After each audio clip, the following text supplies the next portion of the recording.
পেয়েছো? গিফট পেয়েছো? এগুলো তোমার ছোট্টবেলার ব্রাশ। দেখাও একটা খুলে কিরকম ব্রাশগুলো।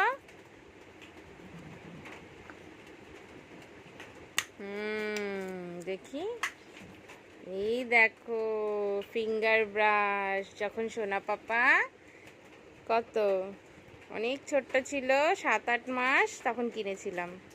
যখন ছোট্ট ছোট্ট দুটো টিথ বেরিয়েছিল না পাপা, 7 মাস না 8 মাস ওরকমই হবে, তখন সোনা পাপার আর মাম্মামের দুটো করে দাঁত বেরিয়েছিল। সেই দাঁতগুলো পরিষ্কার করার জন্য এই ব্রাশগুলো কিনেছিলাম।